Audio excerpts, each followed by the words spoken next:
বুঝেন, সরকার বুঝেন, আন্তর্জাতিক ব্যবস্থা বুঝেন, ক্ষুধা বুঝেন না। যার পেটে ক্ষুধা সে তো তার দাবি নিয়ে যাবেই। সে যে এত দ্রুত দাবি নিয়ে আপনার কাছে আসছে আপনি খুশি হন, তার মানে সে আপনাকে নিজের সরকার মনে করছে। বাংলাদেশের সব মানুষ এই সরকারকে নিজের সরকার মনে করে, তাই সে আপনজন মনে করে দ্রুততম সময় দাবি জানাচ্ছে।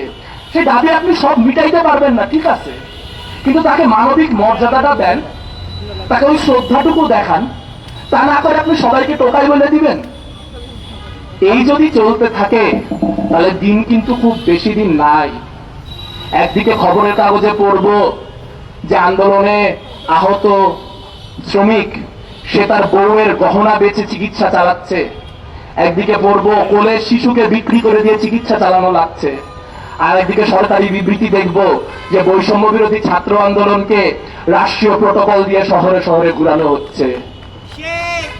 খুব বেশি দিন টিকবে না এই প্রতি বিপ্লবের বয়ান, এই জামাত শিবিরের বয়ান, এগুলা বেশি দিন টিকবে না।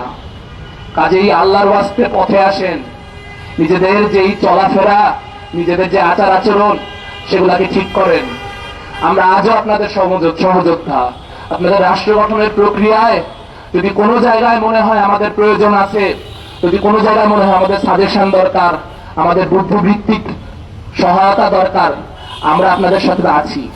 কিন্তু দয়া করে নিজেদেরকে দেশের মানুষের বিরুদ্ধে দাঁড় করাবেন না। অবিলম্বে